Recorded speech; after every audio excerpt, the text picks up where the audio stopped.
Hi friends, welcome to Lakshmishri blogs. ఎలా ఉన్నారు?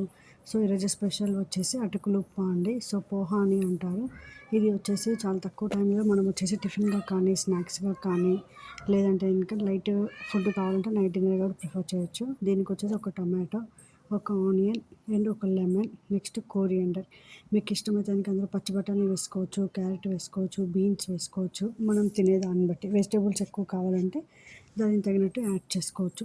So మనం ఆనియన్ సమోసాకి ఎట్లా కట్ చేస్తాము, ఉల్లిపాయలు అలా పొడుగ్గా సన్నగా కట్ చేసి వాటిని చిన్న చిన్న ముక్కలుగా కోసి పెట్టుకోవాలి. అలానే టమాటో కూడా అట్లనే, పచ్చిమిర్చి. సో దీనికి వచ్చేసి ఇవన్నీ ఇలా సన్నగా కట్ చేసి పెట్టుకున్న తర్వాత నెక్స్ట్ వచ్చేసి అటుకులు ఒక బౌల్ అండి. నేను వచ్చేసి ఒక పెద్ద బౌల్ తీసుకున్నాను. అటుకులు వచ్చేసి సో పల్చటి అటుకులు కదండి, మందపు అటుకులు రెండు రకాలు ఉంటాయి. ఒకటి పల్చటివి, ఒకటి మందటివి.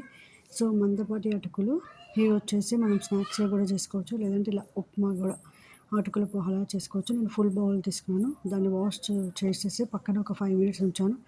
నెక్స్ట్ 3 స్పూన్స్ ఆయిల్ తీసుకున్నాను. 3 to 4 స్పూన్స్ ఆయిల్ తీసుకొని నెక్స్ట్ వచ్చేసి అందులో ఒక ఫుల్ స్పూన్ చనా దాల్, ఊర్ దాల్ అండ్ హాఫ్ స్పూన్ వచ్చేసి మస్టర్డ్, కొంచెం జీలకర్ర వేసి ఒక ఎండుమిర్చి వేసి వేయించుకున్నాను. అట్లనే పల్లీలు వచ్చేసి 3 స్పూన్లు అండి. వీటన్నిటిని మీడియం ఫ్లేమ్లో పెట్టి వేయించుకోవాలి. కొంచెం వేగిన తర్వాత కరివేపాకు వేసుకోవాలి. సో కరివేపాకు తినేవాళ్ళు ఇంకొంచెం ఎక్కువైనా వేసుకోవచ్చు, మంచిది. అది ఆరోగ్యానికి, డైజెషన్కి చాలా బాగుంటుంది. నెక్స్ట్ మనం 2 పచ్చిమిర్చి కారాన్ని బట్టి 2 లేదా 3 వేసుకోవచ్చు అండి. సో అవి కొంచెం వేగిన తర్వాత టమాటా ముక్కలు వేసుకొని ఒక 5 minutes వాటిని వేగిన తర్వాత కోరియండర్ కూడా వేసుకొని మొత్తం కలుపుకోవాలి. కలుపుకొని మీడియం ఫ్లేమ్లో పెట్టుకోవాలి. మీడియం ఫ్లేమ్లో అవి కొంచెం వేగిన తర్వాత వచ్చేసి పావు టీ స్పూన్ పసుపు, ఒక ఫుల్ స్పూన్ ఉప్పు వేసుకొని దాన్ని కలియబెట్టి మొత్తం కలుపుకొని బాగా మూత పెట్టి ఒక 5 నిమిషాలు మీడియం ఫ్లేమ్లో పెట్టుకోవాలండి. ఎందుకంటే ఉప్పుకి తొందరగా మగ్గుతాయి. నెక్స్ట్ వచ్చేసి కొంచెం మగ్గిన తర్వాత మనం ఏం చేయాలంటే అది మగ్గేలోపు అటుకులు ఏదైతే కడిగి నానబెట్టుకున్నామో ఆ నీళ్ళని వంచేయాలి.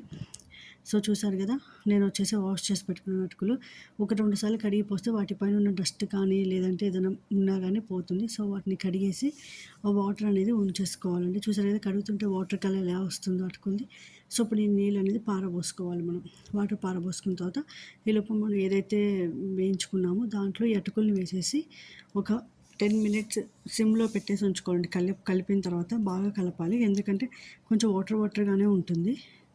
సో ఎందుకంటే అటుకులు కొంచెం మగ్గాలి, ప్లస్ కొంచెం టమాటా, ఉల్లిపాయ ఇలాంటివి కూడా మగ్గడం కోసం అట్లనే మొత్తం కలిపేసి దాన్ని వచ్చేసి బాగా అంతా మిశ్రమం అనేది కలిపేలాగా అన్నిటికీ పసుపు కొంచెం అటుకులంతా బాగా కలిపేసి దాన్ని మూత పెట్టేసి ఒక 10 minutes సిమ్లో ఉంచేయాలి. సిమ్లో ఉంచడం వల్ల ఏంటంటే మంచిగా మగ్గుతుంది. సో అటుకులు అనేది మందంగా ఉంటాయి కాబట్టి కొంచెం వాటర్గా పోసుకున్నాం అనుకోండి. సో ఆ వాటర్కి, ఆ స్టీమ్కి 10 నిమిషాలు అనేది మంచిగా ఉడికిపోయి, చూసారు కదా పొడి పొడిగా అన్నంలాగా ఎలా తెలుస్తుందో. సో మంచిగా ఉడికిపోయింది. సో ఇప్పుడు ఏం చేయాలంటే మనం స్టవ్ ఆఫ్ చేసే ముందు, కడాయి దించే ముందు దాంట్లో వచ్చేసి మనం నిమ్మకాయ తీసుకున్నాం కదా, ఒక నిమ్మకాయలో హాఫ్ బద్ద నిమ్మకాయ తీసుకొని సో దాన్ని వచ్చేసి రసం పిండుకోవాలి.